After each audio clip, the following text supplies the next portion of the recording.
Alam nyo ba mga kaaywaw na pinuntahan nga namin ng isa sa legendary almusalan dito sa GMA Cavite. Ito nga ang almusalan ni Ate Yayay na sumikat dahil sa kanilang masarap, masarsa at malasang pansit palabok. Umaga pa nga lang ay halos maubos na ang kanilang palabok kaya naman madami na rin silang dinagdag sa kanilang almusal katulad ng sopas, champurado, pansit at marami pang iba. Best seller dito sa almusalan ni Ate Yayay.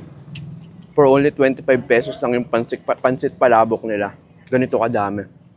Ito yung pinipilahan dito tuwing umaga. 5 AM hanggang 6. Since 1995 pa to.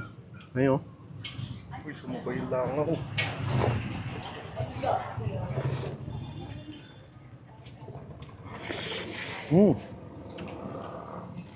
That's pre.